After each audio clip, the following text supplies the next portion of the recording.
Hi guys, to anybody who bothers listening to what I have to say. Um, My responsibility. Humanity. I survived in Vietnam and lost um, 15 aircraft. 10 men. what a mess. What a Spent mess. lives with that too. What have we done? If they're well Okay, managed, you can count on it. I can't see how this cannot be obvious, but anybody with half a brain needs to see what is going on here. That the plan has always been how to get rid of the little guy and destroy tens of thousands, if not millions, of businesses around the world who don't fit into the picture of what those in the powers that be want to stay alive. What they want to do is literally find a really, really low cost, cheap way to take as much as they can. So what they do is they create panic in society. They force us to stay home. They destroy our businesses like mine. And then literally larger organizations take over and create wealth for the wealthy, and everybody else gets left behind. And it's frustrating that very few people are able to see what is going on. There is no easier way of explaining this, but this is literally mass murder on an epic scale, under the guise of a supposed virus, which, if you do your research, you will find out that everything is planned. Anybody who's done real research into this realizes that these viruses like this do not just appear and target humanity the way it's done. It's not impossible, but it's literally highly inconceivable that the virus can transfer from bats in a market to human beings. It just doesn't happen that way. And again, if you do your research, it should take nearly 800 years for a virus to do that. But instead, they've managed to do it in a decade, which means the virus may have originally existed, but they found a way to modify it so that it does the damage it's done. And then they use the controlled media sources globally to create mass panic and kill us all. And that's their plan. Now, as much as I hate them for what they've done, there is a movement of people who realize what is going on, and for those of us who survive this, who don't die from it, or who don't commit suicide, who don't, there's many things going on in the background. I mean, you can imagine for people, for somebody like me who lost everything, and millions of others as well, your mind goes to some very dark places. But I will get through this. And I really do worry about those who don't. I mean, they're concerned about 70, 80, 100, 200,000 people dying from the virus. but there's 1 to 2 to 3 to 4 million people who would take their own lives because they've lost everything. Which one is more important? And anyway, so solution it's actually relatively simple. Is if they implement something called a universal basic income. The concept behind this is to bring society together, make people realize that humanity and life and love and happiness and health are much, much, much more important than continuous expansion and growth and greed, which is where our society is now. So, UBI, or Universal Basic Income, how it works is everybody on the planet, no matter who, man, woman, child, black, white, doesn't matter what religion, doesn't matter what faith, doesn't matter what anything, we all deserve a share of the planet's wealth. Therefore, if we actually look at what universal basic income means, so first of all, the word universal. Universal is very simple. It means everybody gets it, rich or poor, doesn't matter. Now, the system works like this. What you do is you opt in. So obviously, if you're super rich, you may not opt in, but knowing super rich arseholes, although some of them are nice human beings, but there are obviously the arseholes. But you do not need to opt in. You choose to opt in. So that would be around about 85% of the world's population, possibly more, would opt into this. When they opt in, they would then forego, and this is the idea, is you forego all other types of welfare, state benefits, anything like that. It doesn't matter what it is, they don't exist anymore. There's no such a thing as welfare because it is demeaning. You are intrinsically, your value as a human being is intrinsic, which means you have as much right as anybody else to a share of the planet's wealth. And if anybody tells you there's not enough money, they're full of shit. Okay? So what we do is if you stop all welfare, stop any type of benefit, any sort of housing supplements, anything like that. And what you do is you give everybody a universal basic income. And you grade that basic income depending on the standard of living in that particular country.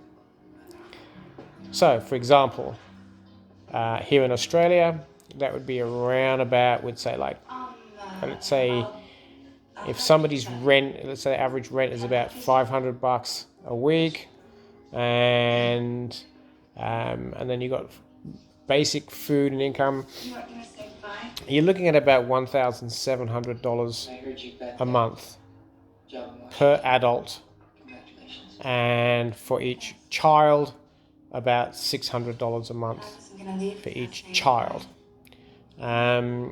Now, the concept is that is not enough money to stop people wanting to work or create businesses or add more on top of it. The idea is you're building a floor to the house, and then it's up to individuals to build the house on top. Now, whether they just build a wood shack on top of that or build a mansion, that is their choice. That is the whole point of being a human being. The cost of this is zero. It doesn't actually cost anything. Money does not disappear. Money circulates through the economy again and again and again.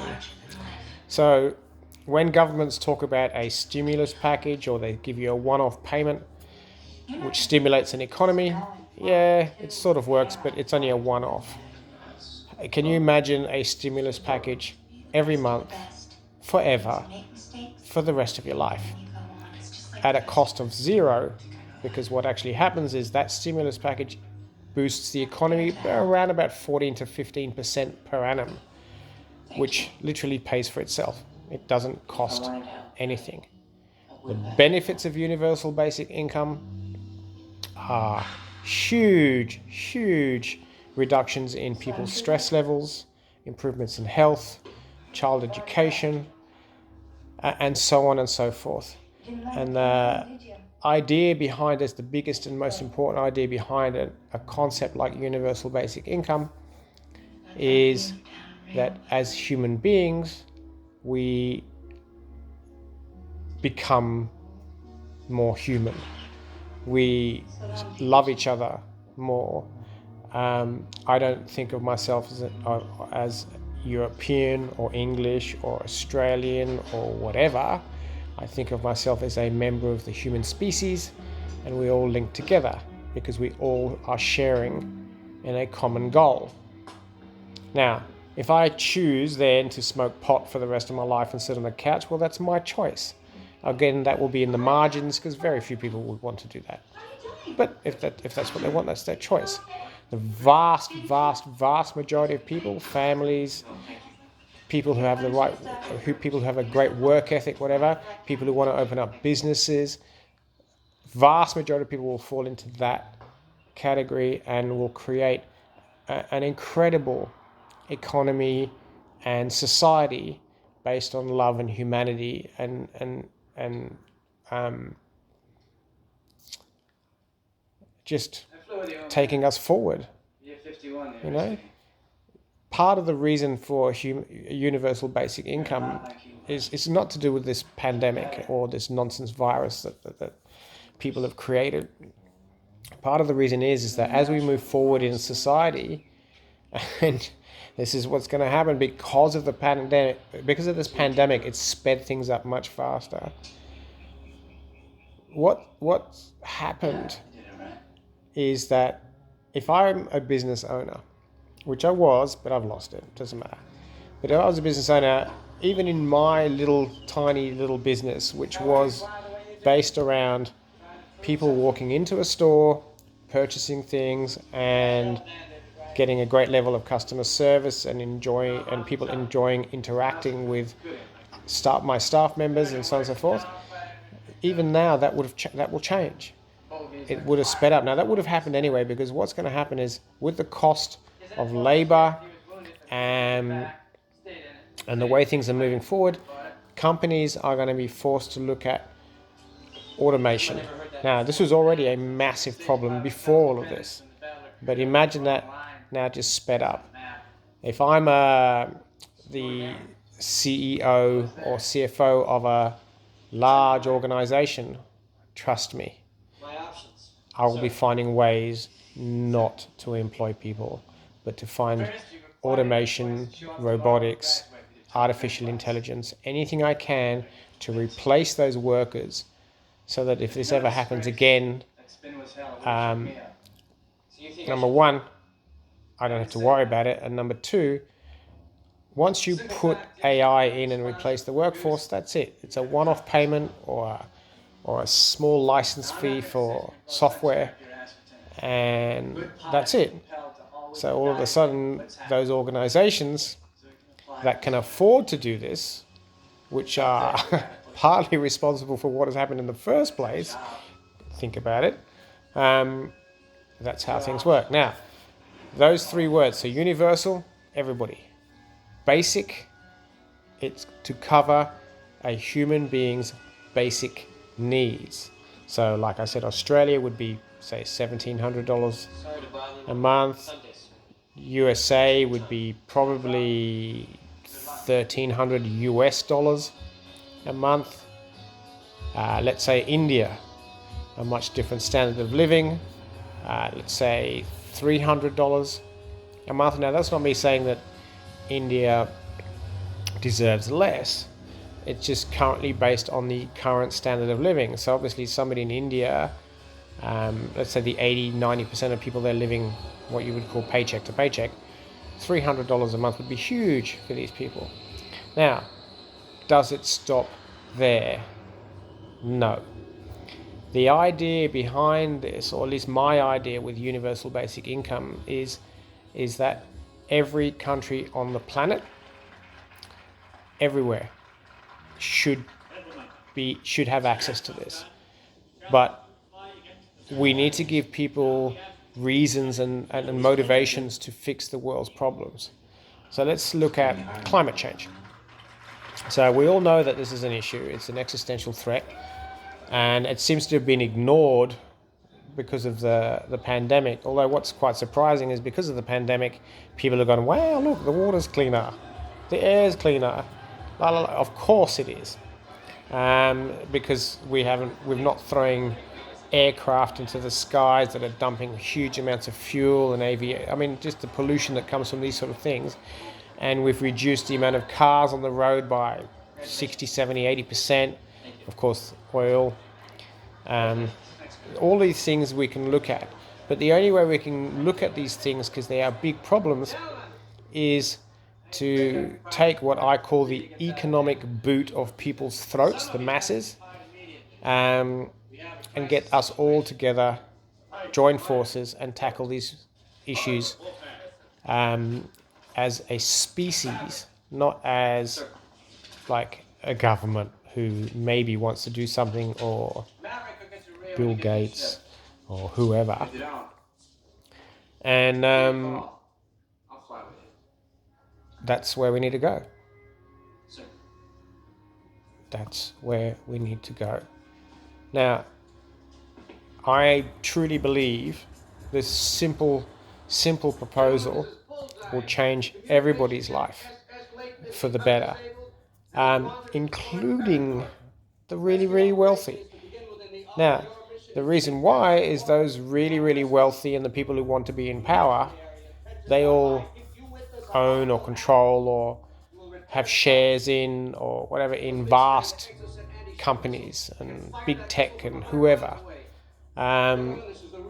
For example, oil companies. How do we solve that problem? Well, we need to give them first opportunity to allow them to have ownership of the new technologies and the new clean energies. That's what we need to do, because otherwise oil companies have hundreds of thousands, if not millions of people who work for those companies around the world.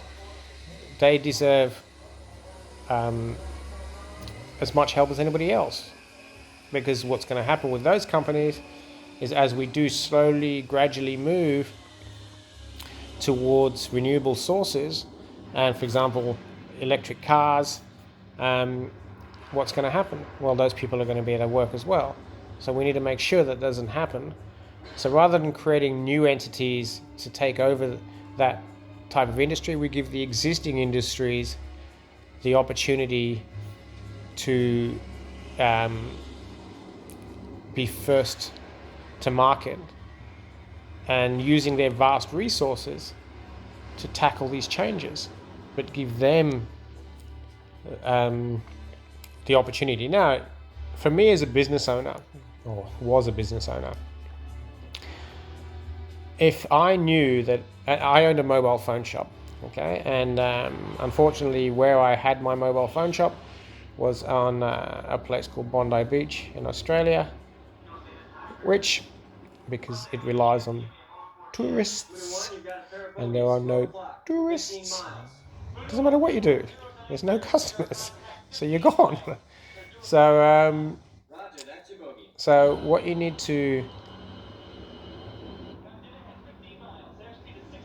understand, by the way, when I'm talking on this video, I've been having a lot of health problems, but I still have what you would call a mindset of abundance. Even though I have no money left, I have nothing left, I still believe in humanity and believe that the way forward is to share the wealth, give everybody an opportunity, so that rather than us ending up with a future which looks more like Mad Max, we will have a future that looks more like Star Trek, if you use movies as an analogy. And this is our opportunity as humanity and as a species to wake up and implement solutions like this. Because as soon as you implement a solution like universal basic income, the roll-on effects are astonishing. And the idea is, for, let's say, if you look at a country like India or third world countries which are creating huge amounts of carbon problems and devastation to their economies, with destroying forests and wildlife and these things, not because they do it on purpose, but because they want to live, they want to feed their children. This is what's happened, and so we're so how do we fix that? And the way you fix that is, for example, let's say you look at a country like, if I go back to India, and we're giving them $300. Not we, they are getting their share per individual of $300 per adult, and let's say $50 per month for each child. The idea behind this is that if that particular country reaches certain targets with, say, reforestation, regrowth of ocean life, adapting to organic farming, changes in pollution rates, and so on and so forth. As soon as they reach a certain level, then that $300 goes to $350, for example. In Australia, the $1,700 goes to $1,800, and so on and so forth. And the idea is we're giving people incentives to work together to save the planet, to create happiness, to create wealth, to create life, to create health, and for human beings to get closer together and realize that it doesn't matter whether we're black, white, Muslim, Christian, Catholic, Buddhist, whatever, we are all exactly the same under the skin. And this one policy, one simple policy, will change the world. Thanks for listening.